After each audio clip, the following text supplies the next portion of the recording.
Hello everyone, welcome back to Stoppage Time. Welcome back, we've never done this before.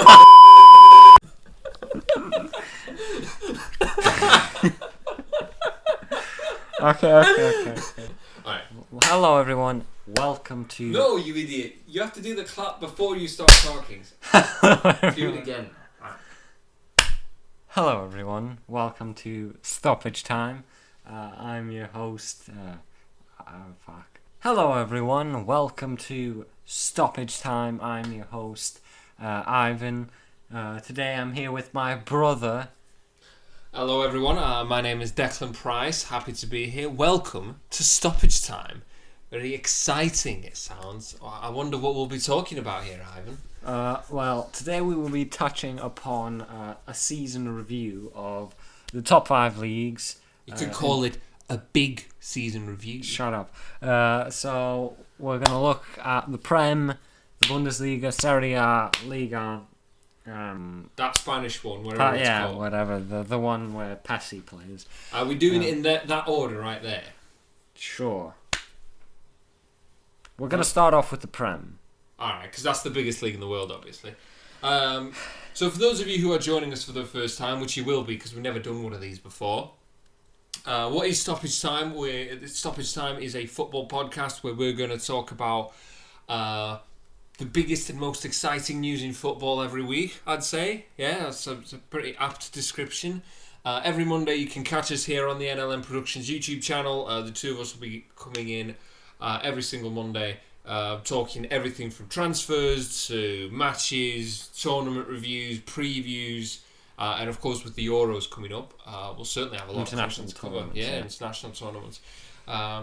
So with that, Season 1, Episode 1, Premier League, let's do it. What you got to say? What are you making of it? Well, it's been a pretty interesting season, some highs and some lows. Some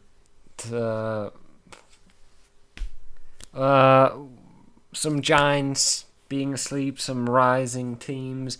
What do you make of the top 4? Well, cheers for putting me on the spot. Yeah, it's been a weird one, obviously. I mean, between COVID on one side, obviously lockdown, no fans, all of that's made a massive impact on things. It's been a weird season, for sure, no matter how you want to twist it.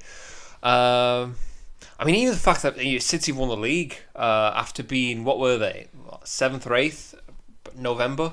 Yeah. People talk about Pep getting the sack at one point, which I know that feels like it was a lifetime ago. Remember when Tottenham were top of the league? Yeah. I remember when people like, Jose, every time he was first, by December, he finishes the season with a league title. Yeah, that's just one of the many records Jose's broken recently. Yeah. It still feels a little bit weird with the whole sacking for the Carabao Cup final. What do you think that was? I know we're getting a little bit sidetracked here, and don't worry, we will get to the actual review portion of this in a second. But what do you make? Because I always found that so bizarre, that sacking before. Like, do you think it was because of the Super League, and they were thinking they don't need him to get top 4 anymore because they wouldn't need top 4? Or was it just a case of they got fed up with the bad results and thought, well, do you know what, maybe sacking him before the final can give the players a boost, or maybe kind of like an injection? I don't know what they were thinking, to be honest. It seems like a very weird thing to do, especially with someone of Jose's record, of Jose's calibre. I know his record in finals, particularly. Like, you hired a guy to win your trophies, and then you sack him 7 days before your first final in about 3 years. I find that odd, if I'm honest. But all right, then how do you want to do this? Do you want to go like alphabetically? Do you want to start with the top teams and move to the bottom, or do we start with the... I think we should start from bottom to top, finish. Right. We're not going to do all the teams, by the way. Don't worry, everyone. No, I think... No one really cares how fucking Crystal Palace got on this season. Well, they did pretty well, actually. Well, they've been shy. No one cares. We're going to do the bottom 3, and then we're going to do the top 8. We are recording this on a Thursday. So the final round of games hasn't actually been played yet. We will get to that. But for the most part, it doesn't really matter, particularly with the bottom three. Who are they again? Remind us, Stephen. So finishing last is Sheffield United. Second to last, West Brom. And then in 18th, Fulham. That's shit, isn't it? Pretty dead. Pretty dead relegation race. I mean, when was the last time that, like 4 games before the end of the season, you already knew who the relegated teams were, and 2 of them are the promoted lad. Right, the promoted lads get just going straight back down. You look at Fulham and West Brom. Sheffield, I guess, have been a bit of a surprise with how poor they've been, but pretty challenging for Europe last season. It seems like it just all went crashing down. But it started getting a little bit interesting when Newcastle was having a really rough patch, and it looked like Fulham was slowly gaining ground on Newcastle, but at one point it just all ended, and it's pretty dead since then. Yeah, so if you want to start with Sheffield, who are, I believe, they're going to finish bottom of the table no matter what happens. What a strange one, honestly. Really, really odd. And I know they lost a couple of players in the summer. Henderson, I think, was obviously a big loss. I mean, he won their Player of the Year award. 2 years on the spin. That was never going to help, but it's still a strange one. I don't see how a team that was so solid last season, and maybe Sheffield are one of the teams that suffered from a lack of fans more than anyone. But it's still strange to me how you go from a team that had ambitions of challenging for Europe last season to a team that was basically relegated by Christmas. If we're being real, they almost had a bad, as bad of a record as Schalke at one point, which is hard to do. It's just really been an awful season for Sheffield, and the relegation race was pretty much done halfway through the season. Do you think they come straight back up? I think it's going to be difficult, especially if you've got some pretty good teams in the Championship. It won't be easy, but it definitely could happen. Depends what happens with the manager. Depends how they strengthen.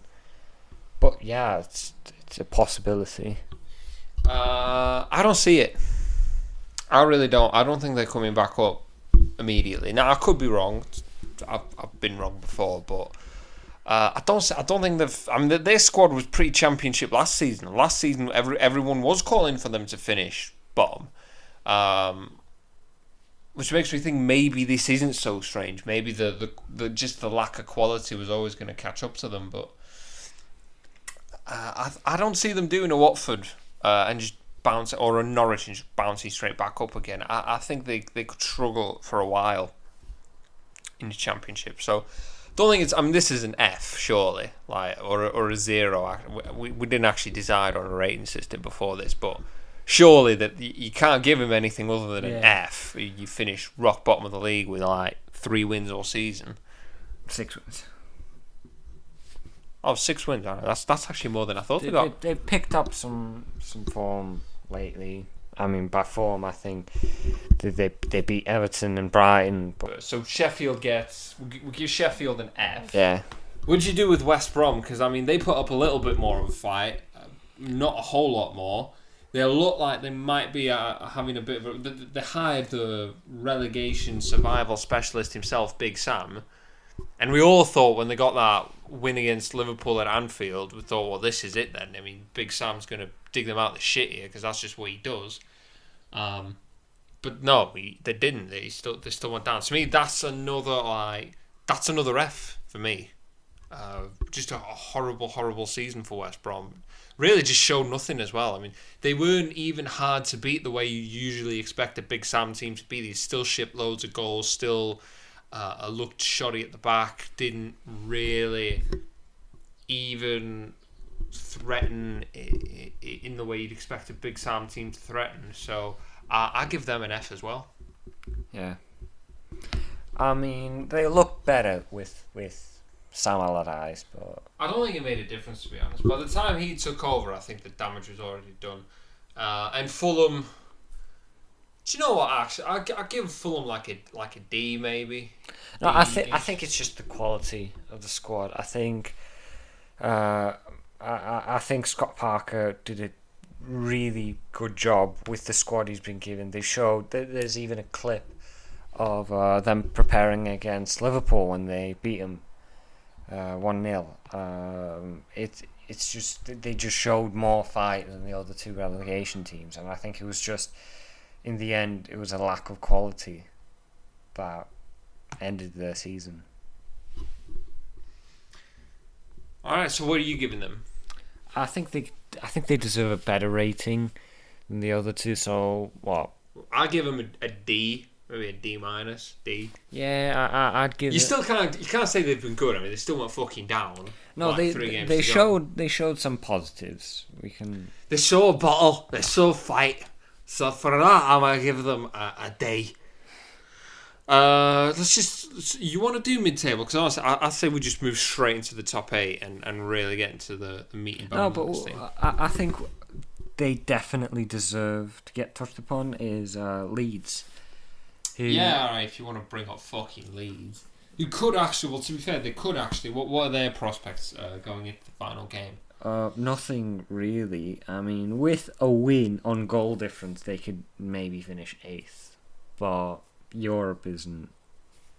How mad is that as well? And I wonder if, because now Sheffield have fucked with their heads a little bit, haven't they? Because now all of a sudden you look at a team like Leeds and you go, well, you know, can they keep this up next season, or do they now go straight down?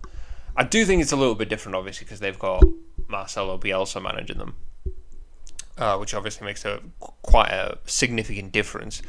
But yeah, they've been good. They've been fun to watch, if nothing else.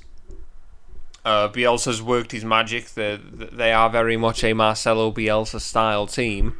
When you look at the funds that were spent, we look at the squad they had available to them, and when you look at the fact that what I really do respect is that they never really compromised their playing style either.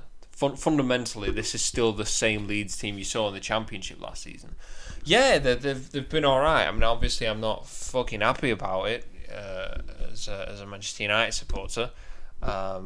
Can't say I wish they'd have gone down, because I do like the idea of fans being able to attend one of the derbies, but certainly wouldn't mind if they go down next season, I guess. But yeah, fair play to them. I think recruitment's going to be a big thing this summer. Who do they bring in, if anyone? Because I'm not sure they can get away with this squad again next season. Certainly not if they want to build on this, or if they want to even maintain it. Not much else to say, really. Yeah, they've been solid. I just like their attitude. I mean, even in last season's window, you could see they were showing like big mentality. They were showing they set the standards high. They brought in players like Rafinha, who've had a pretty solid season. They were targeting players like Draxler and Rodrigo de Paul, who I obviously rate, but they strengthened well, and they didn't adapt to what everyone expected, you know, a team from the Championship going up would play like. They showed spirit, they attacked often, they played really well. I think Patrick Bamford has been brilliant this season. How that, like, you know, he's had some really bad seasons in the Prem, but I think this season he showed he's a pretty good player. What do we give them then? B plus, B? B, I think. A solid B, B minus. B for Bielsa. Yeah. So who's 8th right now? So we've got a little bit of a top 6 to 4 race going on here. Obviously, Leicester trying to squeak into that final Champions League spot. Tottenham, Leicester, West Ham and Everton all kind of battling it out for these 2 Europa League places. Arsenal, I suppose, could still squeak in.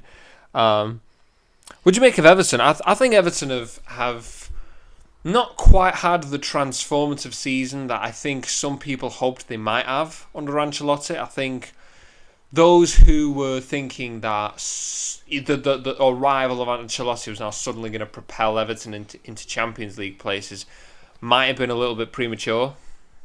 Because the man is only... I don't see how you can, in a single season, transform an Everton team that was battling relegation recently into an Everton team that can win the Champions League or compete in the Champions League. I still don't know what to make of this season for. Say they finish 8th, which I think is most likely going to be the scenario that we get, because they're playing Man City away on the final day of the season, and although City have taken their foot off the gas, you'd like to think they're going to want to go into a Champions League final off the back of a win. What do you think, like, with that team, do you still, as an Everton fan, look at 8th in the league under your first full season with Carlo Ancelotti and go, right, that's progress? Or do you think, nah, we should have done better? We should have gotten into Europe at least Europa League or Conference League or whatever. I think Ancelotti definitely did a really good job. I think in the window he asked for a new midfield and he got a new midfield, and it made a massive difference. Bringing in someone like a James Rodriguez, who's got great vision, great passing, who can score, who can create chances out of nowhere. They had a pretty solid season as a sort of first season for Ancelotti. Obviously, I think it's a little bit too early to go into the top 6. I think 8th is solid. You can build on that if they recruit well, if they continue this project.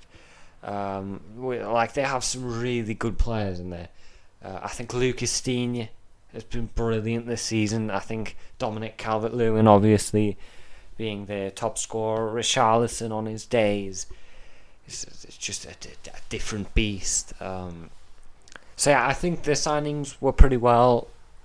I think they can go into the summer holding their heads high, bring in a few good players, and they could definitely be, challenging. Next season's goal should be top 6, bordering on top 4. Another B? C plus, B minus? B? I'd give them a B. I'll go B minus, because I still think with a midfield 3 of James Rodriguez, Alan, and who's the third fucker in there? I can't even remember. Tom Davies or anyone for that matter. You could go with... I do think they could have done better. I certainly think if West Ham could finish 6th, Everton should have been able to finish 6th. It was Decore. It was Decore, the third guy I was thinking of. That midfield alone, I don't really see how you're finishing behind West Ham. It's still a good season, I'd say. Still certainly better than what they've had in the last few years. Going to be a B minus from me. And now, who are we going to move on to? Tottenham? I think we should lightly touch upon. What do you even say about Tottenham? After the season they've had, it's the history of the Tottenham. Yeah, I mean, after the season that Spurs have had, it might be just a case of the less said the better. I mean, I would give them. I'm thinking maybe if they'd won the Carabao Cup or the Europa League, you could still walk away from this season thinking, you know what, at least they won something. They'll have something to remember the season by. But to not get top 4 or top 6 and fail to win anything, it's funny because I said from day one that I really did think sacking Pochettino was a stupid decision, and I'm not even necessarily the biggest fan in the world of Maurizio Pochettino, but they've actually managed to regress in the 2 years since they sacked him. They brought Jose Mourinho in, and I'm not entirely sure what the plan with Mourinho was, because they brought him in, they gave him players, but they weren't the profile of players that really Jose would have needed. Granted, he also didn't get the most out of the squad he had available to him, and now the peak of that team has passed, and really, now you're looking at another rebuilding job. And who's good at rebuilding teams? Well, it's Mauricio Pochettino. So you're just going to end up rehiring the exact same profile of manager that you sacked a year and a half ago. So what was the point in sacking him if you were just going to rehire another guy like him? Just the whole thing. And Daniel Levy gets credit for being this shrewd businessman, kind of negotiator figure, running things behind the scenes at Tottenham. But honestly, if he's acted like an absolute clampet over the last season. I'm not even just talking about the Super League thing, which was bad enough on its own, but even just the general running of the club, the managerial situation, the way transfers have been handled, the whole thing. And yeah, finishing 7th is an embarrassment, especially given they were top of the league at Christmas sort of thing, top of the league in December. It's a testament to how monumentally they've collapsed, that they've gone from being in pole position effectively to win the Premier League title to probably not even getting into Europe next season. That's a damning indictment. So for me, that has to be an F. And when you consider that, that it looks like they're going to lose Harry Kane, and that's another topic for another day. But with the likes of Harry Kane moving on and other players that have been important past their peak, it could get worse before it gets better at Tottenham.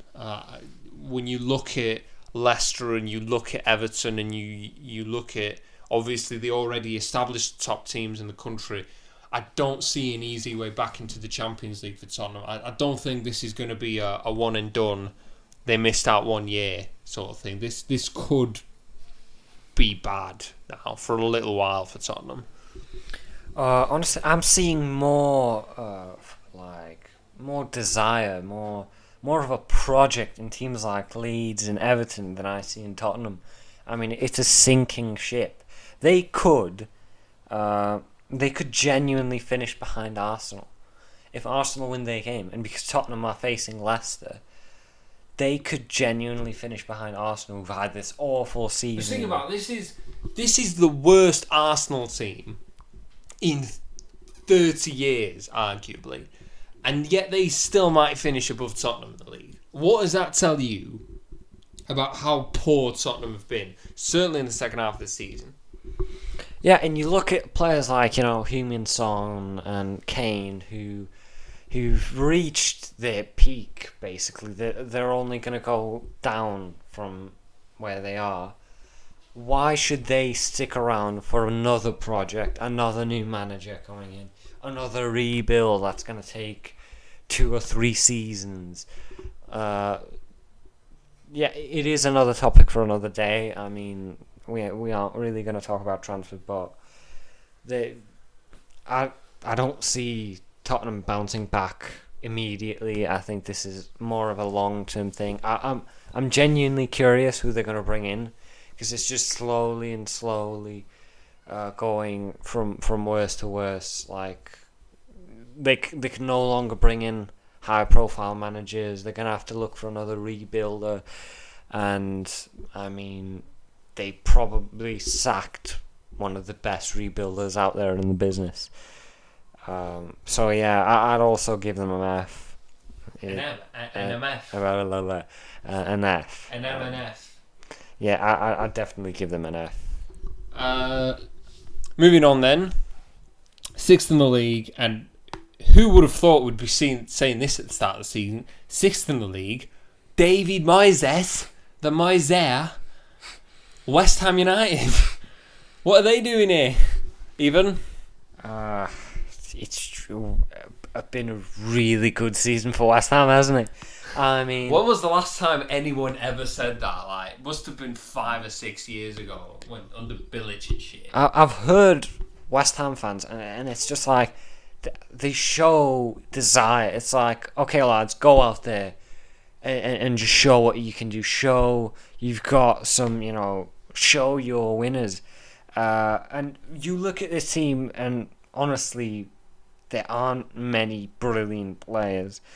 Obviously, you have your, Souček, who's had a very, very good season. Antonio, who's had a solid season. Declan Rice, obviously, wanted by many clubs. Again, another topic for another day. Yeah, and obviously one, Jesse Lingardinho. He's pretty good, that kid. Isn't he? Yeah, I was proper done with Moyes. Like, I thought he was, like, not just finished, but finished. I mean, the debacle at United, which was an absolute catastrophe from day one, practically, down to, getting sacked. Do you remember that time he managed Real Sociedad for about 6 months and got the sack?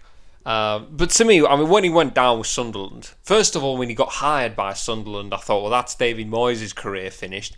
Then he got relegated with Sunderland, and you just think, well, he's never going to get a top job in football again. And it's kind of funny how it all works out, because when he given that a 6-month contract at West Ham to get them out of the relegation zone, he did. And then they just didn't give him a contract, and were like, nah, we'll go with Pellegrini instead, because he's just a more fancy, a more fashionable name. Only to then sack Pellegrini and come crawling back to the Moisés, who's now taken them to the promised land. Now, obviously, it's not guaranteed. They would have to win. I can't remember who they're playing on the final day. It's Southampton, I think, if I remember correctly. Yes. They are playing Southampton at home on the final day of the season, which you'd back them to win that match, certainly given what's on the line. And that's West Ham in the Europa League. I think that'll be their first time in Europe in, fucking forever. I don't know what's been different. I've been trying to wrap my head around it all season. I don't know what's been different for Moyes at West Ham that he didn't have at United, and he didn't have at Sociedad, and he didn't have at Sunderland. Part of me thinks he just likes being the underdog, but he was the underdog at Sunderland as well. Maybe it's just a perfect sort of mix of having a team that's not so good that they're expected to win games, but not quite so shit that you can't do anything with them. And I think West Ham sort of inhabit that pocket of being too good to be really shit, but not quite good enough to be really good. And I think having a player like Souček in the team, who's basically been his Marouane Fellaini surrogate, clearly fits the system that he likes to employ. Granted, I don't know how he could have possibly predicted Jesse Lingard coming in and having the absolutely transformative effect that he had. But credit to him. And I know that he's not the sexiest name in England, but for me, when it comes to manager of the season, it begins and ends with David Moyes, personally. The way he's maximised the use of that squad has been brilliant. And the fact that they were dreaming of playing in the Champions League at one point is incredible. Given the fraction of the money they spent, given all the upheaval and unrest before the season started, I backed this team to get relegated before the season kicked off. So credit to Moyes. Still don't regret parting ways with him when we did.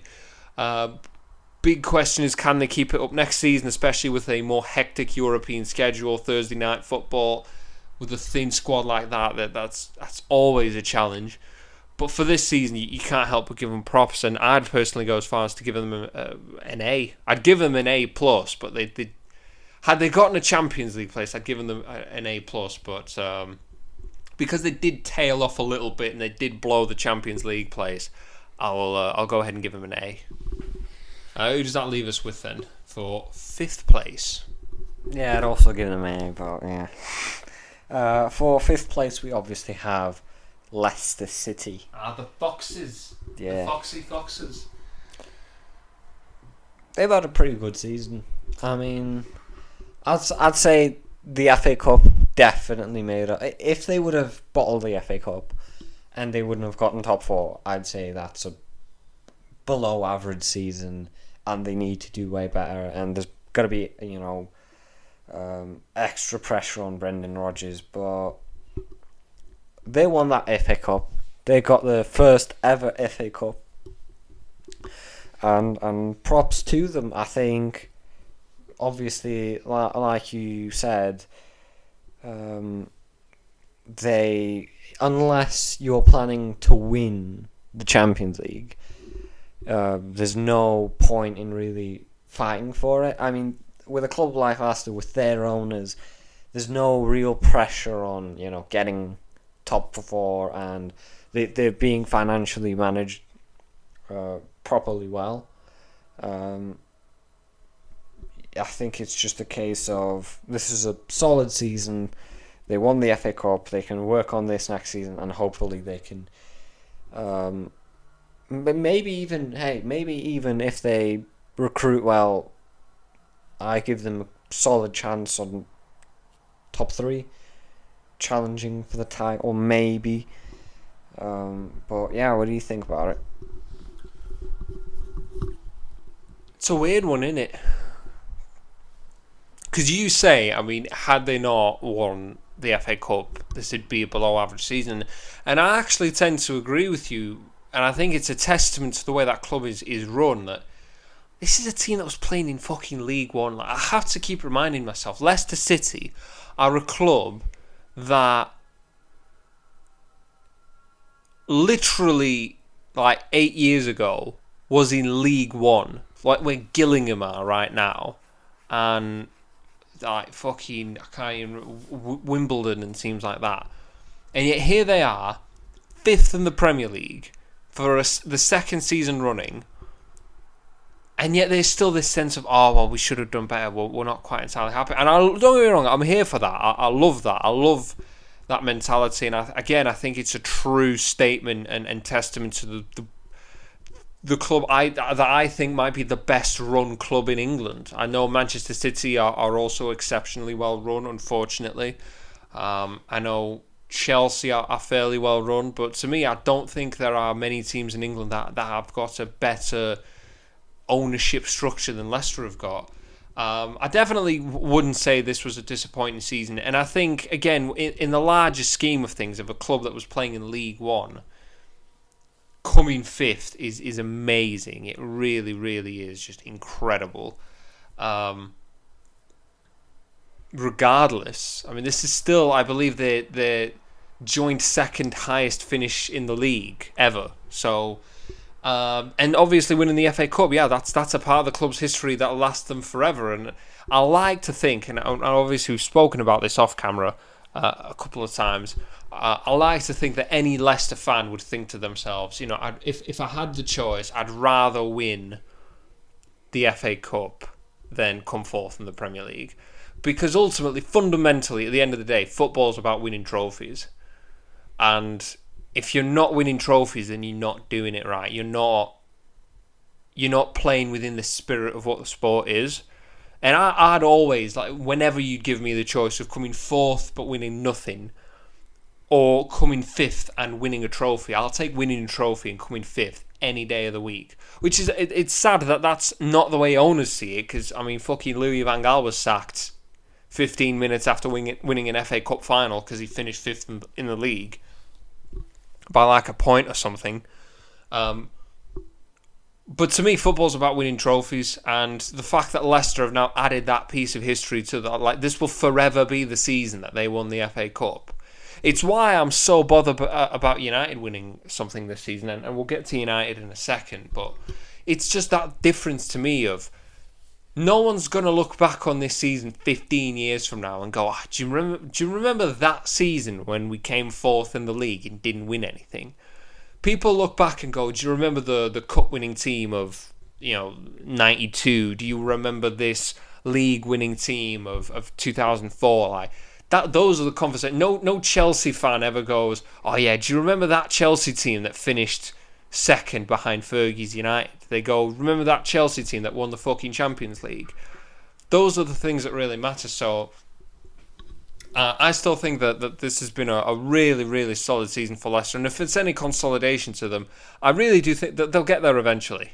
The way they run, if they continue on this trajectory that they're on, they will get there eventually. Might not be next season, might not even be the season after that if they're really unlucky, but they're doing all the right things. they're doing all the right things, and if they keep doing the right things, they'll get there. Like, eventually, it'll just work out for them. So, I still think they've been very solid. I wouldn't go as far as to give them an A, but I'll give them a solid B+.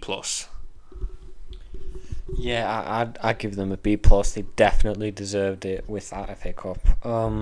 Let's move on into the top four. Liverpool. They've had a pretty good comeback, haven't they? I mean, at one point they were just tanking and losing games, and at one point they were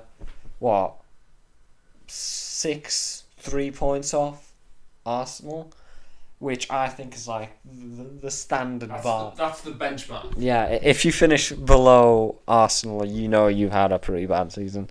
But they saw the glimpse of hope of, if they win this game, if they win their game in hand, they're a point off, they're 2 points off. Bam, now they're fourth with, a 4-goal advantage in goal difference. So even if Leicester win their game, unless they massively thrash Tottenham, Liverpool have secured top four.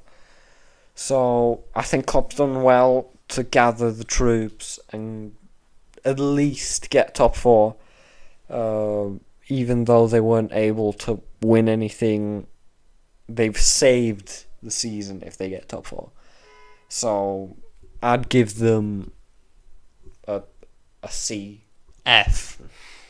Because fuck the Scousers.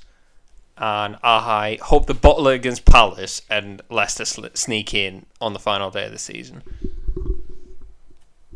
Right, you giving them an F. Okay, so let's move on to Chelsea. It's been... Sacking the manager looks like sacking your manager halfway through a season actually kind of does work. Yeah, I mean, Thomas Tuchel, German class, man. German class, they're working their way into the Prem now. Tuchel's done a great job, hasn't he? Yeah, they've lost... They could have gone for a double and top four, which would have been amazing, but they did lose the FA Cup.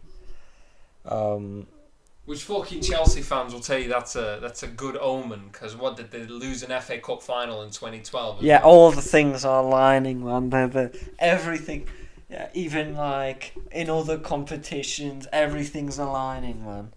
Or coincidence? I think not. But he's done a really good job. I think Thomas Tuchel, as every new Chelsea manager, is going to be given a war chest.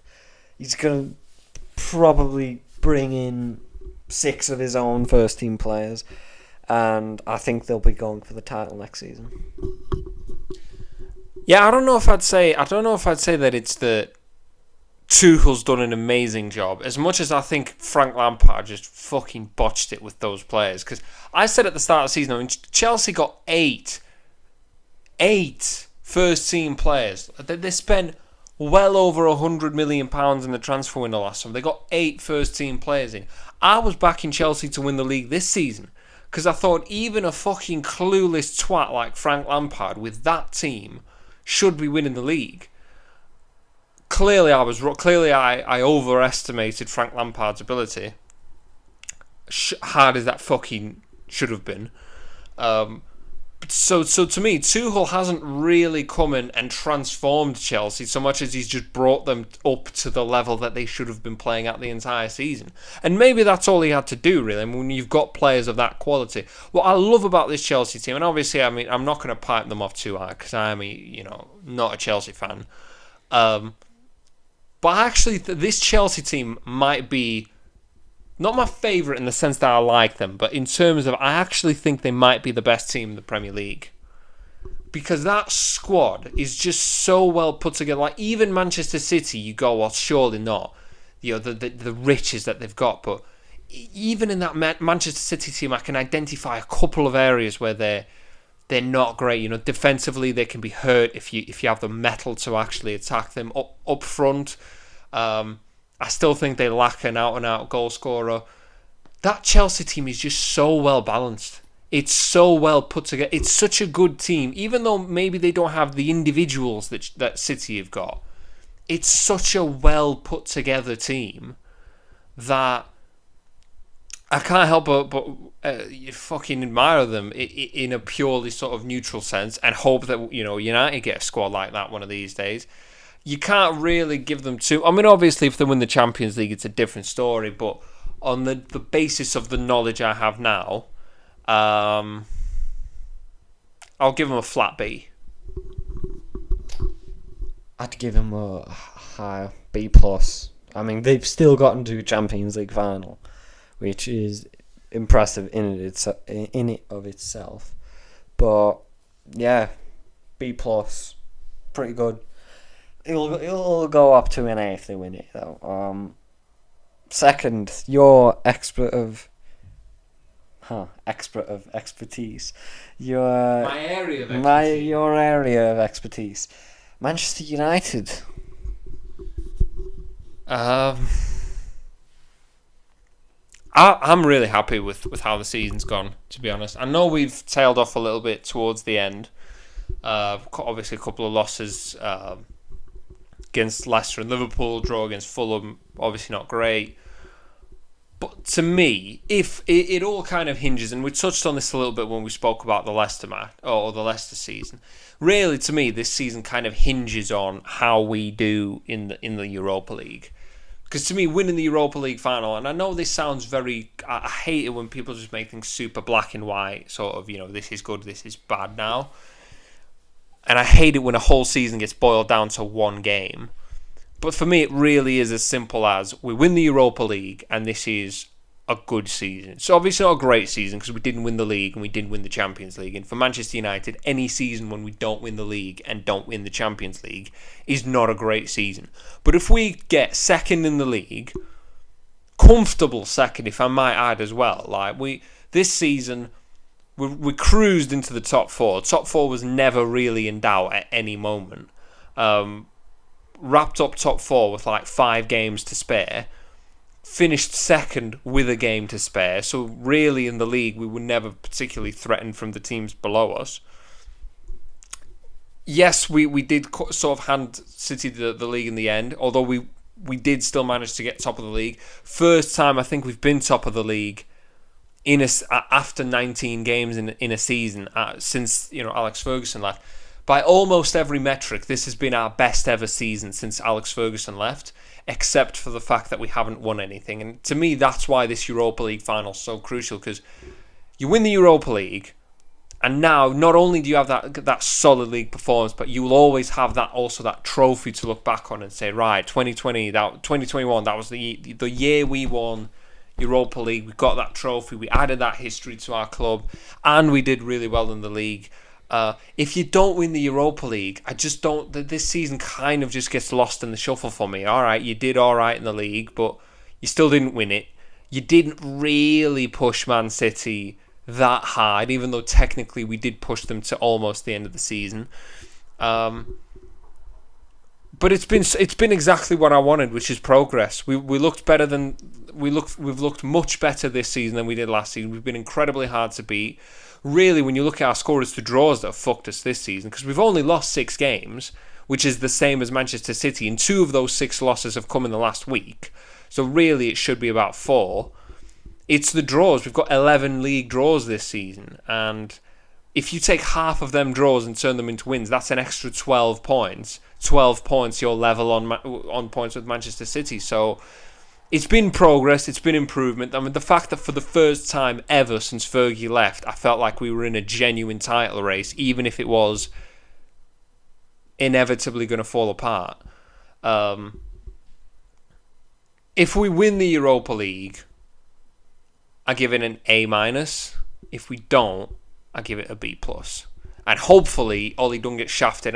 This is a different topic, but we'll touch on this in a later episode. But I really hope Ollie doesn't get shafted in the transfer market this summer, because if he gets the tools to build on this, next season we could win the league. And I've never felt that way ever since Fergie left, like we could actually win the league soon.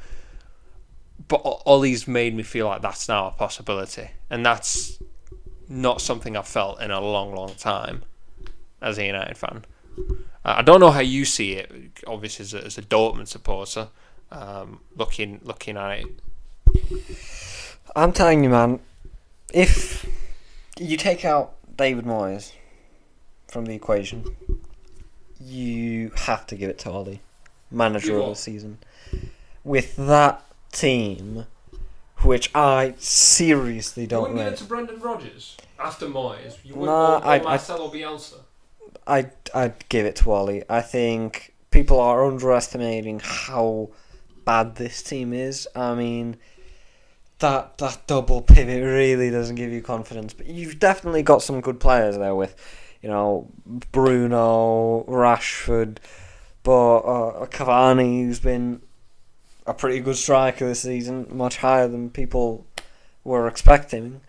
But I look at that and I'm seeing a shaky double pivot, an injury-riddled Marcus Rashford, an exhausted Bruno Fernandes, bad squad, although be it better than last season, but still pretty bad squad depth,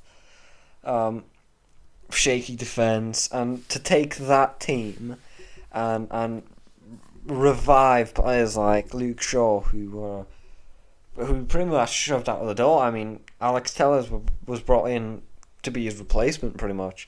He was supposed to be the new left-back. But reviving his season, your fans wanting him to win the Player of the Season awards, the Sir Matt Busby award. Although he did get, to be fair, he got like 6% in the vote. Like 90% of people voted for Bruno. But the fact that he was even on the shortlist, the 3-man shortlist, is impressive. Yeah, I think Ollie's done really good with this team, and there's improvement. 4th, 2nd, and now you obviously look titles. It's actually 3rd last season. 3rd, 2nd, and now logically the next thing is 1st. 21 is coming, lads. So what do you give it in terms of a score? I'd give it an A-. Regardless of Europa. Regardless of Europa, I think they've had a very good season, and if they bring in the right profile of players, if they fix that leaky, I think it's just the defence. I think it's that pivot, because it's there to protect the defence, but there's not enough creativity from there. So if you put in a Declan Rice or someone like that who can create from deep, those draws turn into wins, because all you need is one long ball and it's a different story. So I give it an A-. I think we should shortly touch upon Manchester City, because I'm honestly not that impressed. I think they've had a very good season. They were unbeaten for 16 games at one point. What was it? Less? I can't really remember. Might have been more, actually. I think it might have been even 18. 18 games. Ruben Diaz obviously has been a brilliant signing. I'm still not impressed, because if they win the last game, 86 points. You're not even cracking the 90. This isn't even the best City team that's won the Premier League.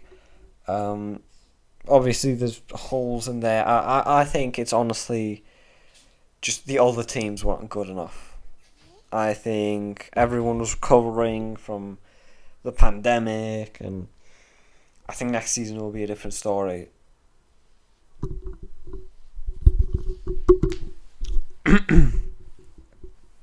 F, because fuck the Citizens. So that would conclude our list. I'm not elaborating on that.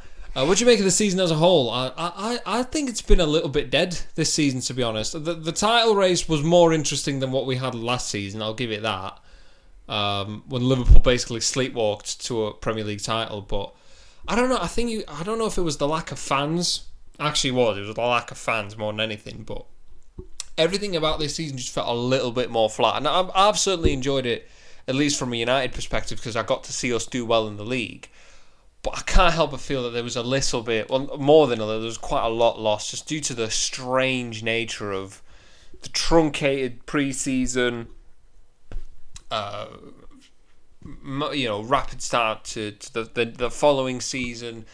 No rest for the players, no fans, no real buzz and excitement about anything. It almost feels like there was an element of this season just had to be done for the sake of getting done, pretty much. For the sake of having a season. Because you can't just go a year without football, can you?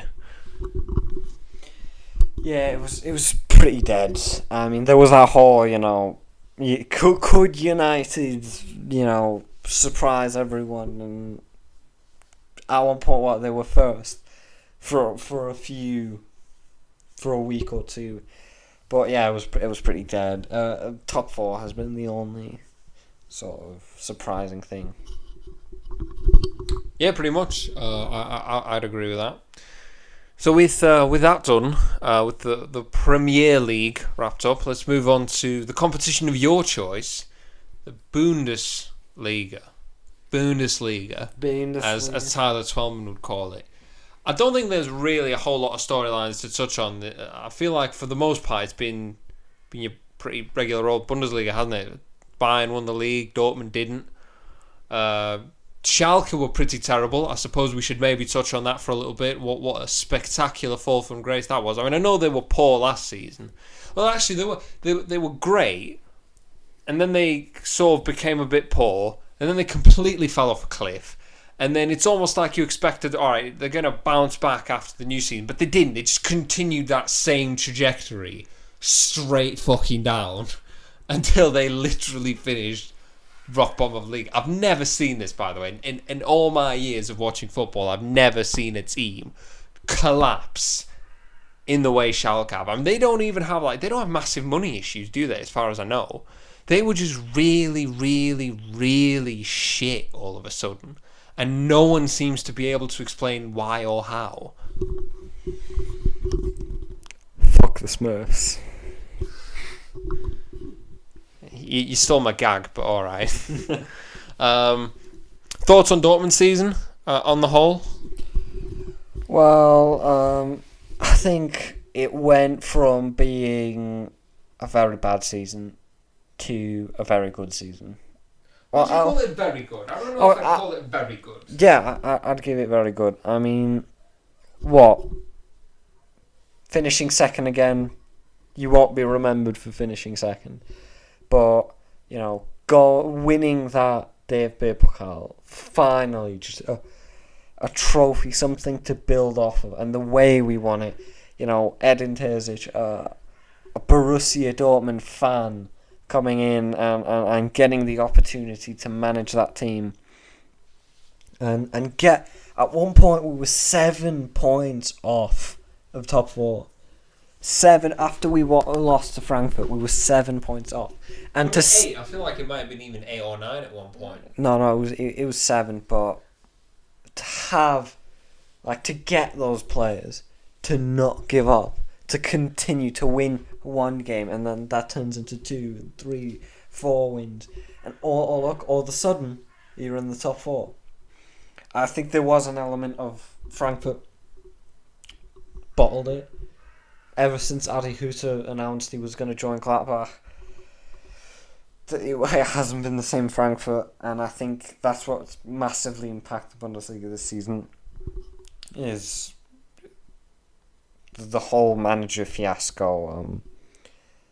One manager moving there, the other, all mid-season has tanked the morale of players. I think you have to look at teams like... Actually, well, let me first rate it. I'd give this season a B plus. It's with that trophy, I'd rather get third and win the Pokal than finish second and win nothing. Yeah, Dortmund are a team for me that's always kind of existed in this area of clearly being the second best team in Germany. And you can take that in a positive or in a negative sense, depending on what angle you want to approach it from. I never really thought they had a super serious chance of challenging Bayern. Certainly not after the way Bayern played last season. I didn't expect Dortmund to put up much of a fight. I certainly didn't expect the wheels to come off quite as much as they did, though, at one point. And certainly Terzic deserves credit for pulling a rabbit out of the hat and salvaging something, at least, a top 4 finish, if nothing else, from this season. As you mentioned, obviously winning a trophy is always good. For me, as always with Dortmund, now it's just a case of how do you build on this? And with Haaland and Sancho both potentially on the way out the door, that could be a little bit difficult to maintain next season unless you reinvest that money and you reinvest it wisely. So I'll say this, I think Bayern are vulnerable. I think Bayern, especially with Hansi Flick leaving, are more vulnerable than they've been in a long, long time. If Dortmund can get their recruitment right, and that's a massive if, maybe you could see a sustained title challenge next season. But it would take more than what they've shown at any point in the last year or so, last 2 years really. I'd give it a B as well. I think it's been a solid season. Winning a trophy is always obviously a big bonus, and given the fact that at one point it looked like you could get none of that, not bad. Certainly not bad. Don't really know if there's any point in touching on Bayern's season, because Bayern have just been Bayern, haven't they? They've done what they've done. What would be the next league on the agenda? Is it not Serie A? What have you made of it? Inter winning the Scudetto, looked pretty alright after Conte said he might leave last season. Apparently he was ready to walk at the end of last season. Stays around, wins them a first title in what was it, exactly a decade? It might have been 11 years. Not bad, that, eh? Well, Conte's just done what he does best. I mean, he's won another league title. I mean, although be it Juventus did have a very, very poor season for their standards. I mean, they could finish outside the top 4. Pirlo definitely hasn't, so far, doesn't look like, he's been the real deal. But they didn't even put up a fight. I mean, AC Milan, a team that hasn't been in the top 4 for fucking who knows how long. For them to put up a bigger title charge than Juventus, and they've had a pretty poor season. But to be fair, credit to Conte, credit to Inter. They invested well. They brought in players, like Achraf Hakimi, who I've heard has been pretty good for Inter Milan. Lukaku, obviously, just being a beast, fixing the areas he was bad at. He's, from what I've seen, he's fixed his ball control, and the classic things everyone called him out for. But yeah, I think you can't give them anything else but an A+. I mean, they haven't won it in a decade, and they won it, so you have to give them an A+. It's funny when you realise that Antonio Conte, you talk about the best managers in the world, and Antonio Conte's name usually doesn't get brought up in that conversation, because it usually revolves around, you get Jurgen Klopp, you get Pep Guardiola, some people might mention a Simeone or a Tuchel or someone like that, or an Allegri, Flick obviously as well. Not a lot of people bring up Antonio Conte's name, and I don't understand why, because the man has literally won titles at every club he's managed at. He won titles at Juventus, he won titles at Chelsea, now he's won a title at Inter. The man just goes and wins shit. He's like a younger, less angry Italian version of Jose Mourinho, except his football's less shite than Mourinho's is. He's done an exceptional job. I still can't quite explain why his teams are so piss poor in Europe. I do know, obviously, he did get to a Europa League final with Inter last season, but specifically, I mean Champions League. I can't quite explain why his teams are so bang average in the Champions League, because that's twice now, I think, that he's been knocked out in the group stages of the Champions League. With Inter, finished third last season, was it? Finished bottom of the group this season. I think even at Chelsea, he got knocked out in the group stages of the Champions League. I can't quite understand why he can't crack European competition. Maybe it's been a case of he's had some difficult groups, that's fair. Maybe he's just more suited to domestic leagues and managing a team week to week. Maybe it's the style of football he plays, gets a little bit too intense for the players if you've got 2 games a week on a regular basis. Credit to him, and that Inter team is fucking spectacular, and I think unfortunately they're going to fly under the radar for a lot of people because they didn't make an impression in Europe last season, or this season rather. And let's face it, not a lot of people watch Italian football, certainly not compared to the 90s and the 80s when Italian football and Football Italia was the biggest thing in the world. But they've been sensational at times when I've watched this season. I mean, brilliant defensive discipline, so hard to break down, devastating on the counter. They're fundamentally more of a counter-attacking team into Milan. And with the players they've got, Lukaku and Martinez, the power and pace of those two combined, you can understand why they're such an effective unit. You brought the best out of the likes of Skriniar and De Vrij. You've seen Brozovic excel in midfield. Perisic even Perisic, who'd been written off last season, got sent off to Germany, reinvented himself as a wing back and has become a mainstay of the team. And obviously, I mean, Lukaku's been incredible along with Martinez.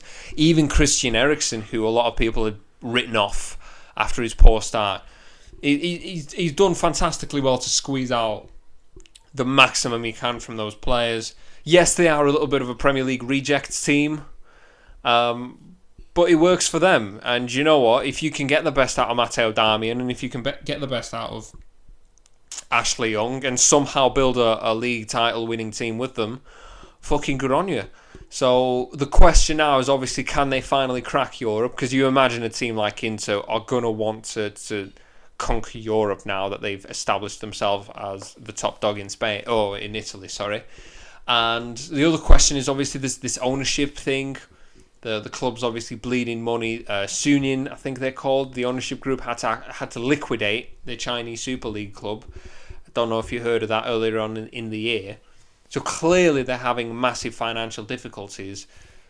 Conte's talked about how he's not willing to stay unless he believes that the project can be continued and sustained for a prolonged period of years. I really hope it doesn't all just fall apart now after one season, because that would be a shame, because this is the most talented and well put together Inter team in about a decade. And I've always had lots of respect for Inter, for the history of the club. It would be a shame if the club just completely fell off the map now due to poor ownership. But worst comes to worst, I mean, the supporters will always have this season to look back on. I'm not going to give them an A+ like you did. I still think their performance in Europe should have been a lot better. I mean, to not even... I understand they were in a tricky group, but to not even squeeze out a Europa League spot ahead of Shakhtar Donetsk is not good enough, in my opinion. So I'll just give them a regular A, which I would say is still more than good enough. And I watch with anticipation to see what they do next. We're going to move on to second. Well, actually, I was going to ask you about what you think Juve have done this season, how they've fared. We know they've been poor. I just want to see why you think they've been so poor. It's just that thing where, honestly, it's the same team. It's been trailing off these past few years. Juventus have slowly been losing their grip on that title. Last season it came down to a point, 2 points. It was always going to happen. Inter was just, that project was on its way up, and Juventus were on their way down, and then I think sacking Sarri maybe wasn't the right decision. Bringing in an inexperienced manager like Andrea Pirlo, who had 9 days in charge of the under 20s team or whatever. I think it was under 23. Under 23s team. Giving him the role of the job of Juventus. If he doesn't get top 4, definitely deserves to get sacked. I mean, yeah, it was just one of those seasons for them. They definitely could have done better. They've had a questionable window. Didn't really. I mean, they brought in Chiesa, who I rate and who's got 8 goals and 9 assists in Serie A, but they need to do better, and they need to. In my opinion, you need someone more experienced. I don't see this Pirlo project working.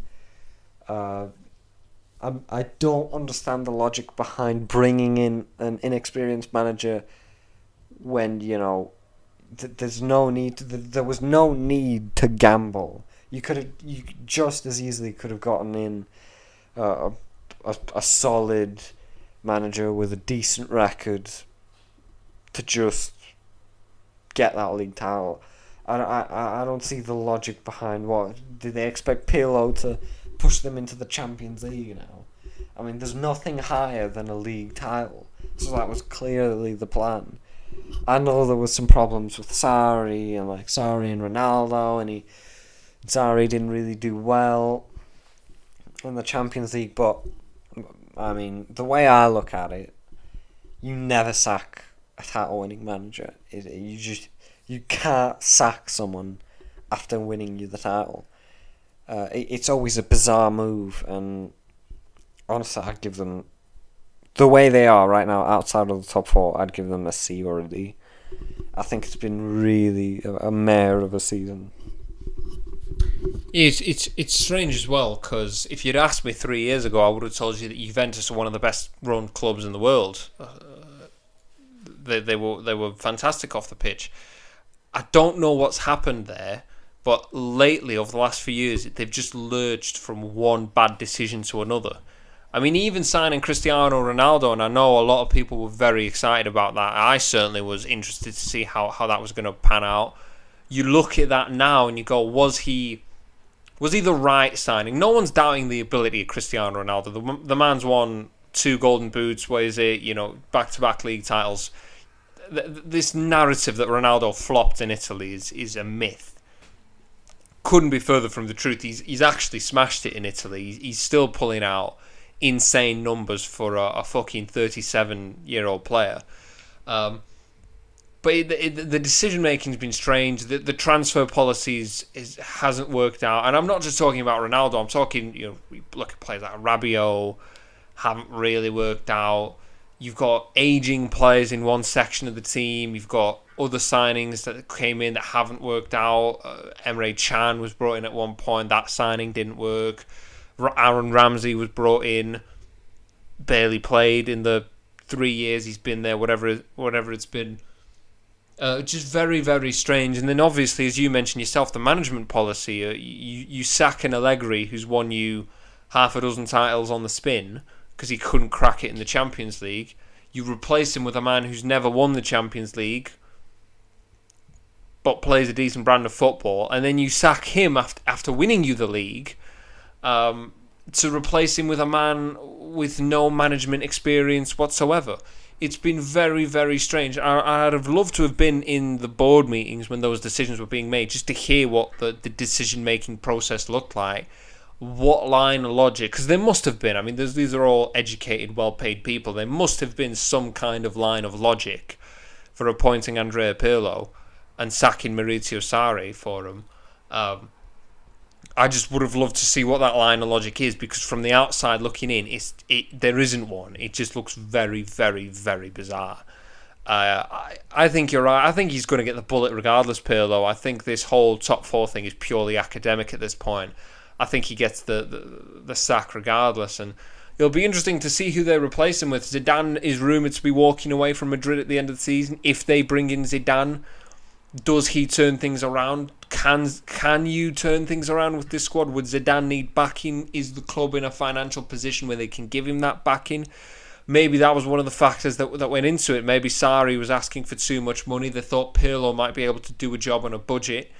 That might be a possibility. I certainly think it would be ironic if they rehired Allegri at the end of all this. That would be a funny little twist of fate. But regardless of what happens, this has been a pretty catastrophic season for them.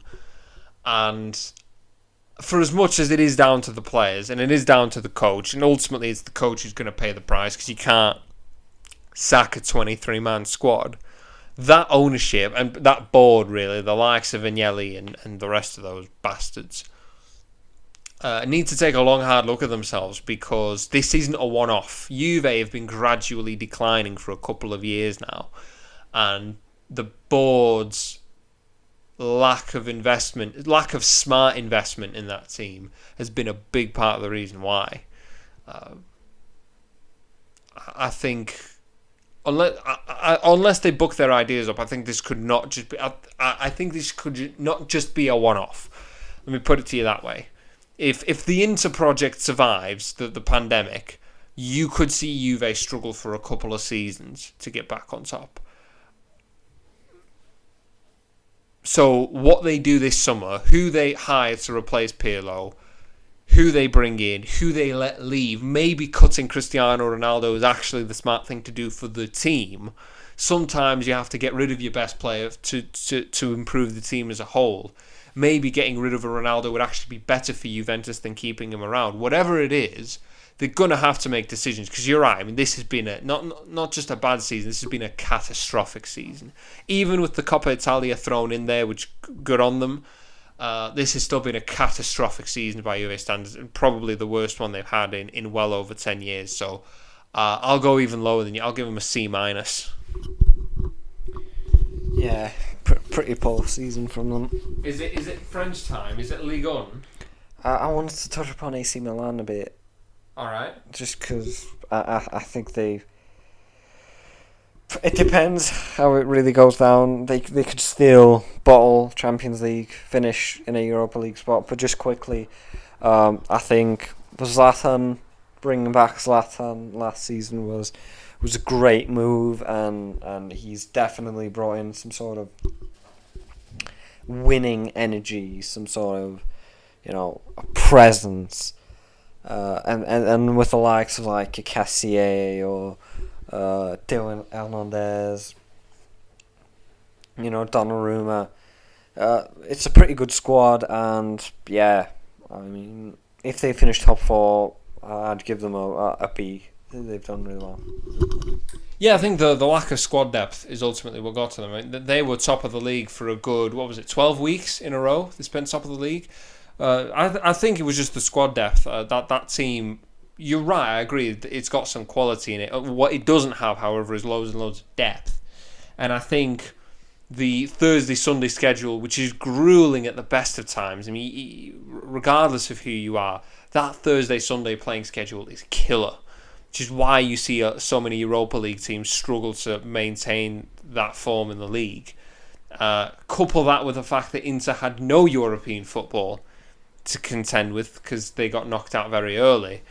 I think that sort of accounts for why you saw a drop, but it's been their best season in quite a while.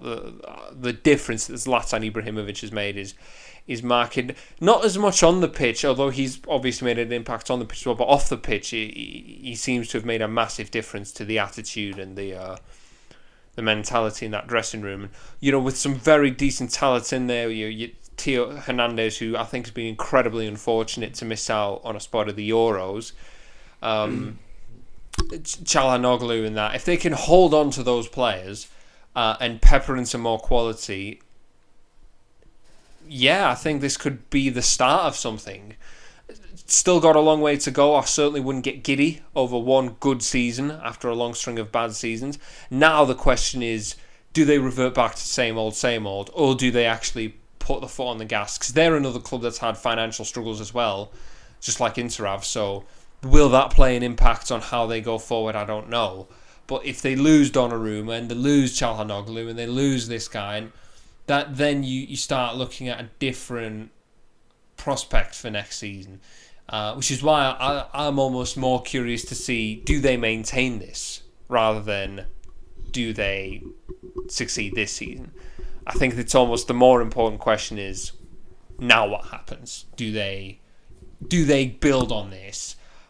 Because if they do, you could end up in a situation where you've got a really interesting Serie A for these next couple of years. It's been, let's face it, it's been a little bit boring lately.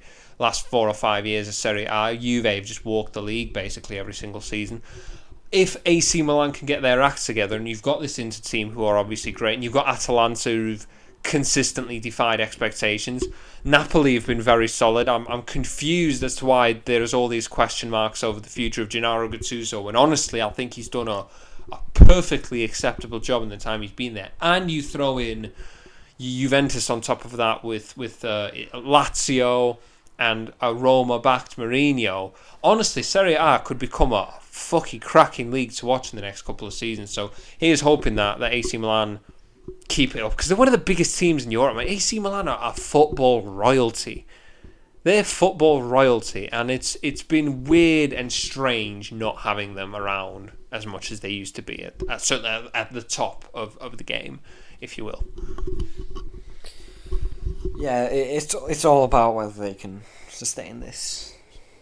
I think we should move on to the French league, Ligue 1. Not much to touch on there, really, is it? Just Lille doing very, very well. They've been amazing this season, haven't they? I mean, what they've done... Oh, excuse me. What they've done this season has been pretty incredible with squad. No one called this. I mean, not even French football experts that I've seen thought Lille had any hope of mounting a title challenge like they have. And it really is a testament to... Again, it's all about club management, and they've been managed brilliantly, and they've done brilliantly in the transfer market, and they've built a very... I was going to say young, but they're not even that young. They've got quite a few senior players in there. I mean, Burak Yilmaz and Jose Font and people like that. But through solid recruitment, they've built a really, really exciting core there. And obviously, like any French team, they have had to sort of bank on Paris Saint-Germain not quite being at the best this season. I think that's always something you're going to have to capitalise on if you want to win the league in France. Is Paris are going to have a bit of a dip in order for you to have a chance. But credit to them for maintaining that. And look, even if they finish second, this is an amazing season for them. But surely when you've come this close, you want to win it, don't you? I mean, at this point, they have to go and do it. All they have to do is win the last game of the season. That they've won it. By the time you all see this video, actually, that they'll have played that game, so you'll know if they won it or not. But I'm really rooting for them, because you know this team's not going to last. You know they're going to get picked apart. I mean, Boubacar Samaré's virtually signed on the dotted line for Leicester, hasn't he? The goalkeeper's flirting with a move away as well. So this team isn't going to last. So it would be great if they would have a trophy to remember these players by, especially because, like I said, they deserve it. They've been excellent this season, and to go up against the financial might that is Paris Saint-Germain and to do the job they have is seriously impressive. And they're fun to watch from what I've seen. They're actually a fun team to watch play football. So there's that as well. I'm gonna throw out a wild prediction there. I don't see this lasting. I think you're right. This team. First, this team's gonna get picked apart. You've got Samaré, who signed, Mignon, who many clubs are looking at, including Dortmund. So many of those players are like about to get plucked from that team, and you have someone like Luis Campos, who's no longer at the club, the guy who orchestrated this whole recruitment, and because of the whole presidential elections, he just naturally left.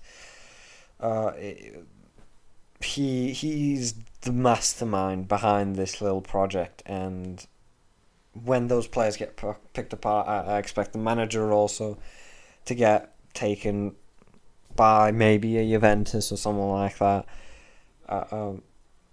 I think it's just it's not gonna last. I think Luis Campos was the mastermind, the genius behind this little team. I think, yeah, it's just I think they should enjoy this whilst they have it, and they just have to go out and win it. They have to get that trophy, get their names written in the history books.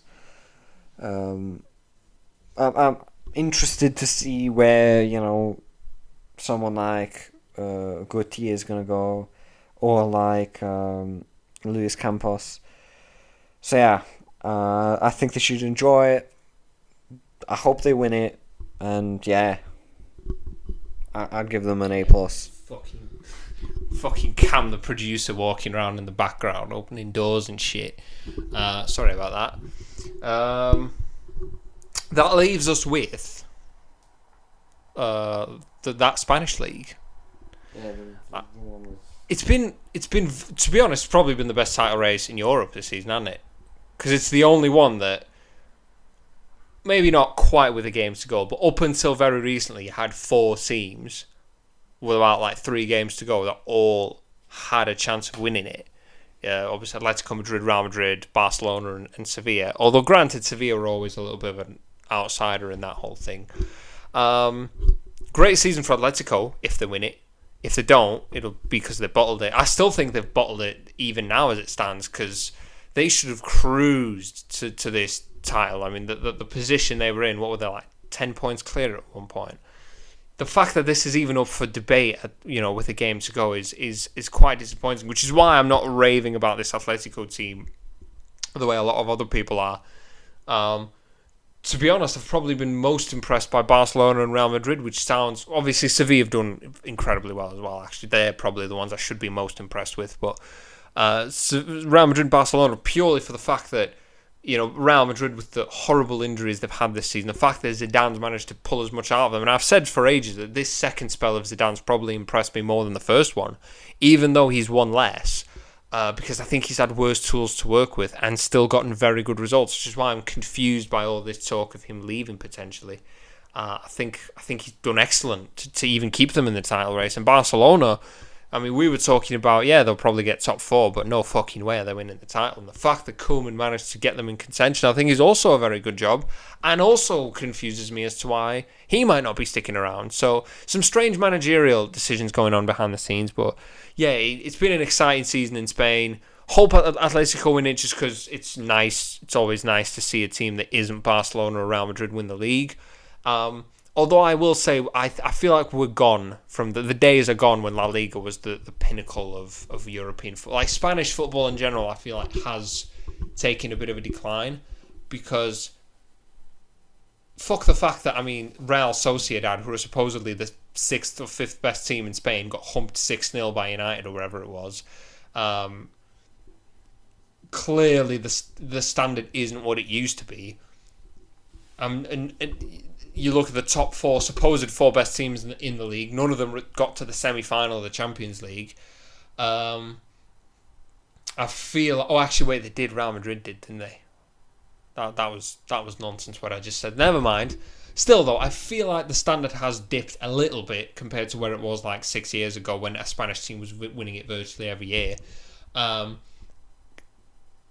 I don't think, even Atletico, if they win the league this season, I don't think they're quite the force that people are making them out to be. I don't really have a whole lot else to say apart from that, because I think it's been a very entertaining season. Ironically, I think the top teams getting worse has allowed the league to become more fun, which, depending on who you ask, that might be better for the sport. Fuck, the rest of it. It's about having fun, and I'd rather watch a fun title race in Spain than watch Real Madrid and Barca piss it for the 5th year in a row. Yeah, I think Coleman's really underrated. I think Coleman has done an absolutely banging job at Barcelona with that pile of dog wank, with Longley in defence and Braithwaite as your plan B in attack if Griezmann isn't scoring. I think he's just done a really good job.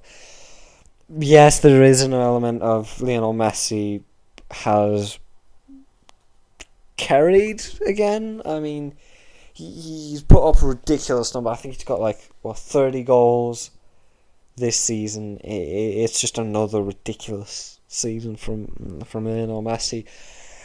I still think Barcelona is a shaky project. There is an element of who are they going to get in charge? I mean, if Koeman isn't the man, is Xavi going to the standard's pretty high?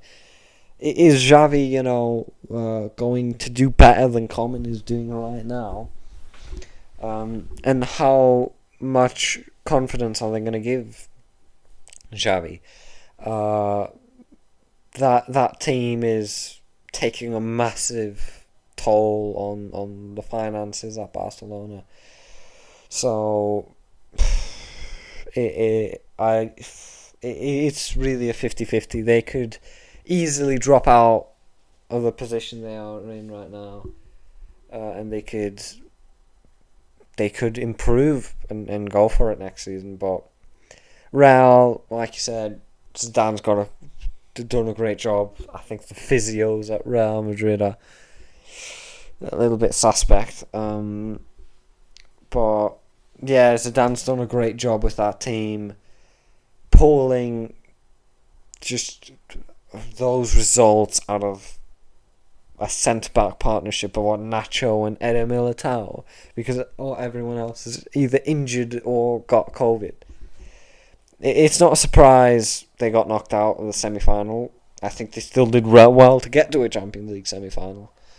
But Atletico, I think they already bottled it. I mean, I hope they win it, but just to get to a 2-point difference after they should be cruising this.